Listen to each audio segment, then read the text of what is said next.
लोग indefinite integrals कर रहे थे, इंडेफिनिट इंटीग्रल्स, ठीक है। और इस इंडेफिनिट इंटीग्रल्स में हम लोगों ने मेनली फोकस किया था ऐसे मैथ्स के टॉपिक में जो आपके IIT जेईई, आपके CUET, ठीक है, और आपके जितने भी PGT के टाइप के कोर्स एग्जाम्स हैं, जैसे KV वगैरह, नवोदय हो गया, या आपके RPSC फर्स्ट ग्रेड, जो कि मैथ्स के टॉपिक पर हो, उसके पे बेस्ड हम लोग करेंगे। लेकिन जितने भी प्रीवियस ईयर के क्वेश्चन होंगे IIT जेईई के, वो हम लोग सब डिस्कस करेंगे इसमें।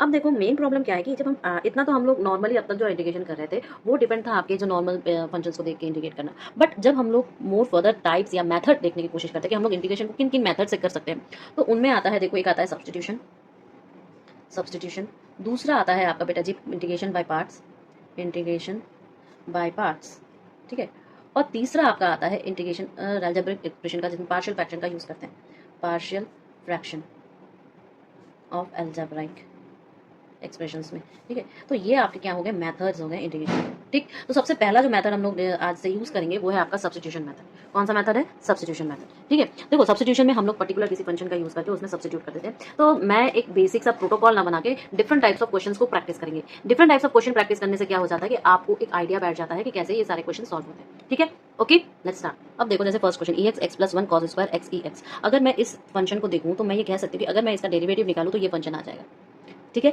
तो हम क्या करेंगे, पुट करेंगे, सब्स्टिट्यूट करेंगे। तो I will say let x e to the power x is equal to t, तो ये क्या कहेगा, d of x e to the power t is equal to आपका dt हो जाएगा, इज इक्वल टू आपका dt हो जाएगा।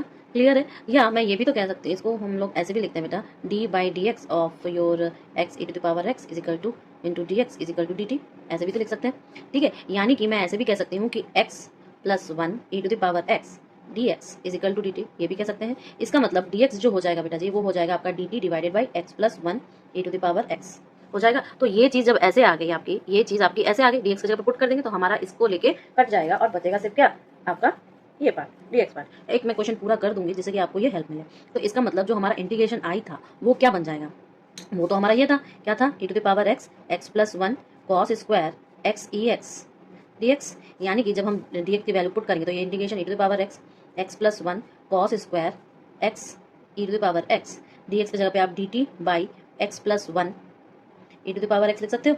तो ये चीज पूरी की पूरी कट गई। बचा हमारे पास क्या, बचा हमारे पास इंटीग्रेशन cos स्क्वायर। अब बताओ यहाँ पर तो मैंने इसको t लिखा था तो इसको t लिख दूं, ये चीज तो मैंने t मानी है यहाँ पर, आ गया यहाँ पर, तो ये आपका dt आ गया। अब हमें cos स्क्वायर का dt निकालना है, समझ रहे हो। तो cos स्क्वायर को वही ट्वाइस वाले में कन्वर्ट कर देंगे, यानी कि ये हो जाएगा हमारा 1/2 1 प्लस cos 2t dt, ठीक है। क्लियर है। अब इसको इंटीग्रेट कर दो बस, सिंपल सा। ये क्या हो जाएगा आपका 1/2 t और प्लस साइन 2t बाई 2 और प्लस सी इंटीग्रेशन कांस्टेंट। अब ये आ जाएगा आपका 1/2 t plus 1/4 sine 2t plus सी। अब t की जगह पे अपना ओरिजिनल पुट कर दो तो ये हो जाएगा 1/2 x e to the power x plus 1/4 sine twice x e to the power x plus C. हो जाएगा कि नहीं। ये इजी था और मैंने आपको ये प्योर सब्स्टिट्यूशन बताया है इतने बड़े लेंदी वे में। अब मैं थोड़ा सा स्किप करते जाऊंगी, ठीक है। अब नेक्स्ट क्वेश्चन देखिए, tan x upon a plus B tan square x, ठीक है। अब इसको कन्वर्ट करूंगी मैं, कैसे कन्वर्ट करूंगी, tan को खोल दूंगी तो ये आप देखो ऐसे भी लिख सकते हो, sine x cos x divided by a cos square x plus b sine square x dx लिख सकते हैं। क्यों, क्योंकि हम यहाँ पर एक अब सब्स्टिट्यूशन करेंगे, ठीक है। जब मैं इस चीज़ का डिफरेंशिएशन करूंगी तो क्या मैं ये नहीं पा सकती, इस चीज़ का डिफरेंशिएशन करूंगी तो मैं ये पा सकती हूँ। यानी कि मैंने कहा कि अब मैं सब्स्टिट्यूशन के तौर पे जाऊंगी, देखो यहाँ पर क्या करूंगी कि a cos square x plus b sine square x is equal to t, ठीक है। तो d ऑफ a cos square x plus b sine square x dt हो जाएगा, ठीक है। यानी कि d बाई डी एक्स, ठीक है। तो यानी कि आप बोलोगे कि d by D X of your a cos square x plus b sine square x dx is equal to dt, ठीक है। यानी कि ये हो जाएगा बेटा जी 2a cos x sine x plus 2b sine x cos x dx is equal to dt हो जाएगा कि नहीं, बताओ। तो इसके हिसाब से इसका मतलब मेरे पास क्या हो गया, dx is equal to dt upon 2b minus a sine x cos x, ठीक है। अब ओरिजिनली बेटा मेरे पास क्या था, ओरिजिनली मेरे पास क्या था, मेरे पास था tan x अपॉन ये, तो दूसरी बार मैंने इसको ऐसे लिखा, ठीक है। मेरे पास ये था, दूसरी बार मैंने इसको ऐसे लिखा, तो ये सारी चीज़ें क्या आ गई, तो इसको मैं इक्वल टू ऐसे भी तो लिख सकती हूँ इस्तेमाल करने पर, क्या कि integration of sine x cos x divided by t into dt divided by twice of b minus a sine x cos x लिख सकती हूँ, ठीक है, तो ये sine x cos x cut गया, ये तो टर्म है तो बाहर ही निकल जाएगा। सो 1 ट्वाइस ऑफ बी माइनस ए, और ये अंदर क्या बचा, 1/t बचा बस डी टी, तो ये तो लॉग के साथ हो जाएगा, यानी कि 1 twice of B minus A log of T plus C, यानी कि ये हो जाएगा 1 twice of B minus A log of A cos square X plus B sine square X plus C. ठीक है ना, हो जाएगा, कर लोगे। नेक्स्ट देखते हैं। नाउ सी, ये क्या लिखा है कि 1 sine cube x sine of X plus A D X. ठीक है, अब जब ये है तो मैं इसको कैसे कर सकती हूँ, मैंने को खोलना है इसे, ट्रिग्नोमेट्रिक जो फंक्शन होते हैं उनका जो एंगल का सम होता है, हम लोग उस रूल से इसको खोलेंगे। तो चलो खोलते हैं। तो ये आ जाएगा बेटा जी 1 sine cube x sine x cos ए प्लस कॉस एक्स साइन है। ठीक है, कॉस एक्स साइन है। अब ये पूरा का पूरा क्या है, इंटीग्रेशन है आपका, क्लियर, और डी एक्स लिख लो। अब क्या करेंगे हम, अब हम इसको बाहर निकालेंगे वन चीज़, तो 1 साइन 4x, यहाँ हो जाएगा cos A plus cot x sine ए, हो जाएगा कॉट एक्स साइन ए, और ये पूरा अंडर रूट डी एक्स। अब साइन 4 है तो बाहर साइन स्क्वायर निकलेगा। ठीक है, तो साइन स्क्वायर जब 1 में तो ऊपर जाके कॉस एक्स स्क्वायर हो जाएगा, यानी कि इसे हम ऐसे भी तो लिख सकते हैं कि cos X square X upon cos A plus cot x sine A under root D X. ठीक है, यानी कि आप बोलोगे -1 sine A integration minus sine A cos X square x divided by cos A plus cot x sine A under root D X, यानी कि ये हो जाएगा -1 साइन ए इंटीग्रेशन 1 कॉस ए प्लस कॉट एक्स साइन ए। ठीक है, ये आपका डिफ्रेंशिएशन, अरे सॉरी अंडर रूट, और साथ में ये ऊपर आप ये भी तो बता सकते हो कि यहाँ पर डी ऑफ आपका cos A plus cot x sine ए होगा। ये भी तो कर सकते हो। तो फिर बेटा जी मेरे पास क्या आ गया नीचे, इसका मतलब -1 sine A integration 1 under root of t d t. ठीक है, क्यों, क्योंकि हमने टी इज इक्वल टू क्या पुट किया था, कॉस ए प्लस कॉट एक्स साइन ए। ठीक है, ओके, तो इसका मतलब ये क्या हो जाएगा, -1 साइन ए तो इधर रहेगा ही, तो ये क्योंकि अंडर रूट टी है तो आप बोलोगे क्या, इंटीग्रेशन जब करोगे तो इसका -2 sine A under root of T plus C. ठीक है, यानी कि -2 sine A under root of cos A plus cot x sine A under root plus C. Okay, ठीक है। अब देखो ये वाला क्वेश्चन क्या है कि सेक एक्स अपॉन, आप इसको sine of 2x plus theta plus sine theta. अब मैं सबसे पहले इस थीटा वाले प्रॉब्लम को सॉल्व करूंगी खोल के।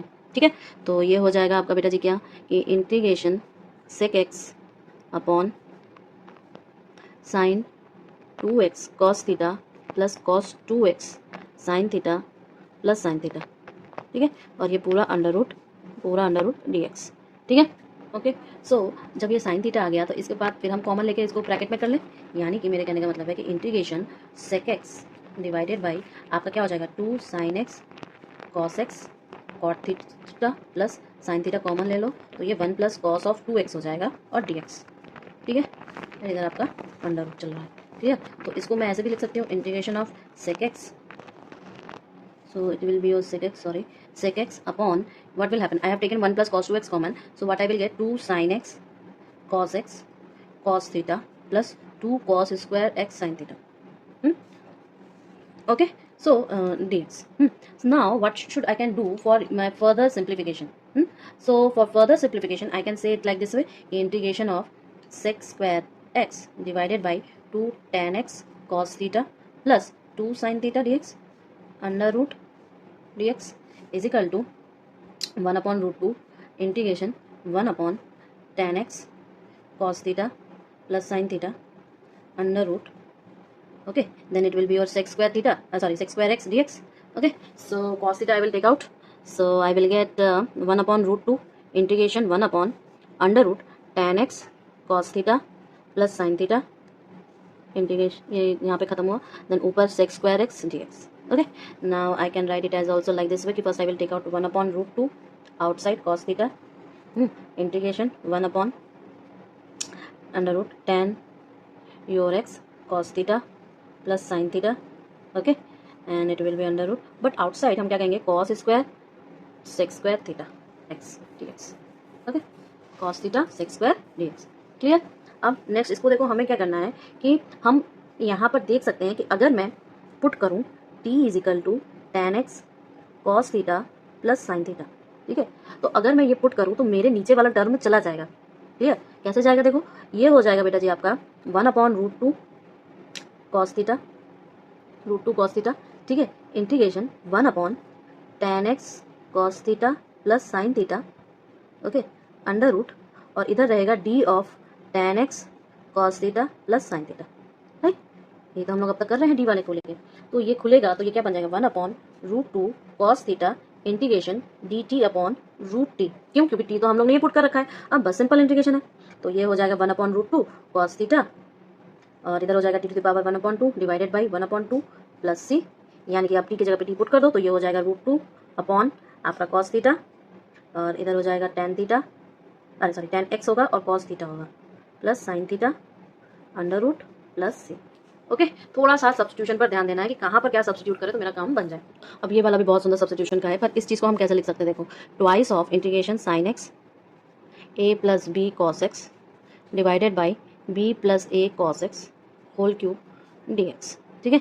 अब मैं अगर पुट करूँ, putting b plus a cos x is equal to t, और साथ में हो जाएगा इसका वजह से minus a sine x d x is equal to d t, ये तो हो जाएगा। तो अब इन दोनों का यूज़ हम यहाँ पे करेंगे, तो मेरा क्या बन जाएगा is equal to -2/a integration a plus b t minus b by a upon t cube, और इधर हो जाएगा डी टी। तो ये बन गया आपका -2/a² integration a² minus b² plus b t divided by t cube, ठीक है। तो ये बन जाएगा आपका -2/a² माइनस b², और इधर इंटीग्रेशन 1/t³ तो है ही, dt माइनस आपका ये वाला टर्म की वजह से होगा, तो ये हो जाएगा -2b/a² integration 1/t² dt, okay. सो ये क्या हो गया, इसका मतलब 1/a² minus b² divided by t² plus 2b/a² plus सी। अब क्योंकि ये t पर नहीं था तो t जो हम लोग ने पुट किया वो सारी चीज़ें पुट कर दो, तो ये बन जाएगा बेटा जी 1/a² minus b² divided by t² क्या है, t हमारा b प्लस ए है, b plus a cos x, ठीक है, इसको स्क्वायर प्लस 2b/a², टी क्या है, b plus a cos x, ठीक है, प्लस सी। क्लियर? समझ में आ गया? आगे बढ़े। अब देखो, ये क्या है, साइन 3/2x कॉस 3/2x, और नीचे सिर्फ 3 है, और ये 3/2 ही है क्योंकि यहाँ पर अंडर रूट है, लेकिन यहाँ पर हमारे पास साइन x प्लस थीटा है। तो सबसे पहले तो हमें सिंप्लीफाई करना पड़ेगा, फिर हम कुछ पुट कर सकते हैं। और ये क्वेश्चन थोड़ा सा लेंदी पड़ेगा आपको, बट इस क्वेश्चन में आपको बहुत सारी चीज़ों का प्रैक्टिस भी हो जाएगा, ठीक है। कैसे रखेंगे हम लोग इसको? देखो, यहाँ पर x प्लस थीटा टी है और यहाँ पर सारे क्यूब है, एक को हमें गायब करना पड़ेगा, मतलब कि अलग अलग लिखना पड़ेगा। अलग अलग लिखेंगे तब जाके अलग अलग सब्स्टिट्यूट भी करेंगे, यानी कि इसे हम करेंगे, ये इंटीग्रेशन है, यानी कि इसे हम कहेंगे sine of 3/2x divided by sine cube x into cos cube x, ठीक है, और इधर साइन एक्स प्लस थीटा, ठीक, इंटीग्रेशन प्लस आपका कॉस वाला टर्म, तो cos 3/2x divided by sine cube x cos cube x into sine of x plus theta का under root. दो अलग अलग टर्म के, ये भी x dx ये भी dx, ठीक है, ये भी dx ये भी dx। क्लियर? अब फिर से देखो इसको कैसे, अब इसको और रिड्यूस करना है, तो कैसे रिड्यूस करेंगे, क्योंकि ये क्यूब है, क्यूब वाला टर्म है, बाहर बाहर निकालो और काटो एक दूसरे को, तो ये हो जाएगा आपका 1/cos cube x sine x plus theta dx plus integration 1/sin cube x sine of x plus theta into dx, ठीक है। ये भी अंडर रूट में होगा, ये भी अंडर रूट में होगा, कुछ छोड़ना नहीं है, अगर मैं कुछ छोड़ दूँ तो मुझे बोल देना, ठीक है। ये ऐसे समेशन में आया। अब नेक्स्ट फिर से हमें खोलना पड़ेगा, क्यों? क्योंकि हमें इस चीज़ को खोलना है, तो ये आ जाएगा बेटा जी आपका इंटीग्रेशन क्या tan के टर्म में लाना है, इसलिए 1/cos 4x tan x cos theta plus sine theta under root dx plus integration 1/, तो cos 4, अब cos उसमें आया तो साइन इसमें आएगा, sine 4x cos theta plus cot x sine theta under root dx, ठीक है। तो ये आपका ऊपर जाएगा, इधर से आपका cos ऊपर जाएगा, इधर से आपका साइन ऊपर जाएगा, 4 के टर्म में तो स्क्वायर वाला जाएगा, ठीक है। तो सबके इन्वर्स आएंगे, तो ये हो जाएगा sec² upon tan x cos theta plus sine theta integration dx plus integration cos sec² upon cos theta plus cot x sine theta under root dx, okay. अब कॉमन लो, बाहर निकालो भाई। अब 1/cos θ integration cos θ sec square x divided by tan x cos θ plus sin θ, और यहाँ पर तो इसका dx के साथ रहेगा ही, -1/sin θ integration minus cos x square x sin θ divided by cos θ plus cot x sin x, नहीं sin θ हो जाएगा, और ये भी इन रूट के भीतर dx। ठीक है, तो ये क्या हो जाएगा बेटा जी, ये हो जाएगा आपका 1/cos θ integration 1/tan x cos θ plus sin θ under root d of tan x cos θ plus sin θ। ठीक है, माइनस होगा 1/sin θ integration 1/cos θ plus cot x sin θ। ठीक है, और ऊपर हो जाएगा d ऑफ आपका cos θ plus cot x sin θ। ठीक है, हो जाएगा ना। अब हमें सब्स्टिट्यूट करना है। क्यों सब्स्टिट्यूट करना है मैं आपको बता दूं क्यों मैंने ऐसा किया। डी वाला पार्ट लाया, कहाँ से लाया, मेरे दिमाग में ये था कि यू अगर मैं ये सब्स्टिट्यूट कर दूं कि tan x cos θ plus sin θ, और एक v सब्स्टिट्यूट कर दूं हमारा cos θ plus cot x sin θ, तो मेरा काम इन दोनों को कैंसिल करके बाहर निकालना हो जाएगा। ठीक है, तो जब हम सब्स्टिट्यूट किए तो मेरा कुल मिला के आंसर क्या आ गया, पहले ही पता चल गया था कि ये under root of you -2/sin θ। याद रखना जब ऐसे आएगा तो दोनों टर्म को अलग कर देना, प्लस सी। ठीक है, अब यू की वैल्यू यू पुट करो, वी की वैल्यू वी पुट करो।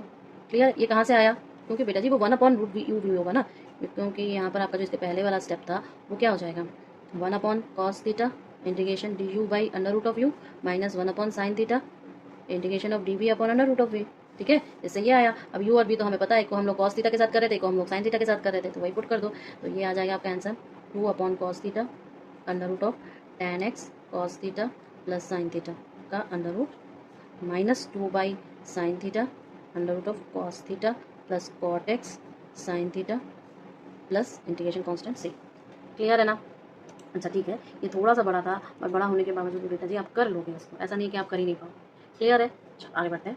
अब देखो नेक्स्ट क्वेश्चन क्या है, x⁻13/2 1 प्लस x⁻5/2 का पावर फिर से 1/2 dx। अब ये इतने सारे फ्रैक्शनल पावर हैं और ये हमें फ्रैक्शनल पावर में उलझाना चाहते हैं। 13/2 का क्या करें, देखो ये हम ऐसे भी तो लिख सकते हैं कि integration of x⁵ 1 plus x⁵5/2 1/2 x⁵3/2 dx। ठीक है, अब इसको खोलो तो ये हो जाएगा x⁵5/2 का whole square 1 plus x⁵5/2 1/2 x⁵3/2 dx। अब पुट करो t is equal to 1 plus x⁵5/2। ठीक है, जब हम ये कर लेंगे तो मेरा ये वाला जो चीज़ है ना, इसके वजह से मैंने किया। ठीक है, तो मेरे पास क्या बन गया, इसका मतलब 2/5 इंटीग्रेशन ऑफ t माइनस 1 का होल स्क्वायर t⁻1/2 dt, यानी कि 2/5 integration t square minus 2t plus 1 under root of t dt। यानी कि हम ऐसे भी तो लिख सकते हैं कि 2/5 integration t⁵5/2 minus 2t⁵3/2 plus t⁻1/2 dt। अब ये सिंपल सा है, बस इंटीग्रेशन करना t की पावर्स में, तो ये हो जाएगा 2/5 तो बाहर कॉमन आ जाएगा, और यहाँ पर हो जाएगा 2/7 t⁻7/2 minus 2 into 2/5 t⁻5/2 plus 2/3 t⁻3/2 plus सी। अब जो टी है उन सबके पास अपना ओरिजिनल वाला पुट कर दो, तो ये हो जाएगा 2/5 कॉमन ले लो, 2/7 टी क्या था 1 plus x⁵5/2 1 plus x⁵5/2 whole 7/2 minus 4/5 t⁻1 plus x⁵5/2 5/2 plus 2/3 t क्या है 1 प्लस x⁵5/2 3/2 प्लस सी। ठीक है, ओके। अब देखो नेक्स्ट क्वेश्चन में क्या है, इनवर्स फंक्शन है tan का, ऊपर है x² - 1 और नीचे x4 3x² + 1। ठीक है, कैसे सॉल्व करेंगे इसको, कैसे सॉल्व करेंगे बेटा जी, देखो एक तरीका है यहाँ पर कि न्यूमरेटर और डिनोमिनेटर को अगर मैं x² से डिवाइड कर दूँ, तो लिख देते हैं dividing numerator and denominator by x²। ठीक है, तो डिवाइड करने पर हमारे पास क्या आ जाएगा, integration 1 - 1/x² divided by x² plus 1/x² plus 3 tan inverse, तो ऐसे ही रह जाएगा आपका x प्लस 1/x। ठीक है, ये तो बस खोल के ऐसे रखा है, इसमें कुछ नहीं किया dx। ठीक है, तो ये आ जाएगा आपका integration 1 - 1/x² divided by x plus 1/x को होल स्क्वायर प्लस 1। ठीक है, tan inverse x plus 1/x dx। ठीक है, इज इक्वल टू, अब डी कैसे देंगे, क्योंकि यहाँ पर हमें ये चीज़ बड़ी कॉमन सी दिखाई दे रही है, तो हम एक काम करते हैं, पुट करते हैं x plus 1/x is equal to t. इससे मेरा काम बन जाएगा। मैं फुल उसको एलैबोरेट नहीं कर रही हूँ। तो देखो क्या हो जाएगा ये part, integration 1/x plus 1/x का whole square plus 1 tan inverse x plus 1/x, और इधर ऊपर में जो जाएगा ना वो आपका d of x plus 1/x हो जाएगा। क्यों, अब सारे चीज़ का पुट किया है, ये आया, तो इसमें पुट करने पर हम क्या करेंगे, टी में कन्वर्ट कर देते हैं। तो integration of 1/t square plus 1 tan inverse t dt। ठीक है, समझ में आया क्यों किया मैंने ये स्टेप इसके सामने लिखना, पर मैं आपको समझा रही हूँ इसलिए मैंने बोला कि पहले डी को करवा देते हैं, फिर आपको दिखाते हैं कि कैसे इसको किया है। क्लियर। अब देखो नेक्स्ट स्टेप, अब तो कॉमन आ गया। सो अगर मैं ये कहूँ कि 1/tan inverse T D of tan inverse T, कर सकती हूँ ना। क्यों, क्योंकि मैं यहाँ पर एक चीज़ और पुट करूँगी। क्या पुट करूँगी, u is equal to tan inverse t put कर लो, तो मेरा काम और बन जाएगा। क्या बन जाएगा ये चीज़, ये हो जाएगा इंटीग्रेशन 1/u du। अब u का तो हम कर नहीं सकते, is equal to log u हो जाएगा, log u plus c, u की जगह पे आप जो पुट किया वो पुट करो, तो यानी कि ये हो जाएगा बेटा जी आपका log ऑफ tan इनवर्स। अच्छा, अब t है, t की जगह पे x प्लस सी किया था, तो t की जगह पे 1/x प्लस 1/x कर दो प्लस सी। ये आपका टोटल सोल्यूशन है। ठीक है, हो जाएगा ना।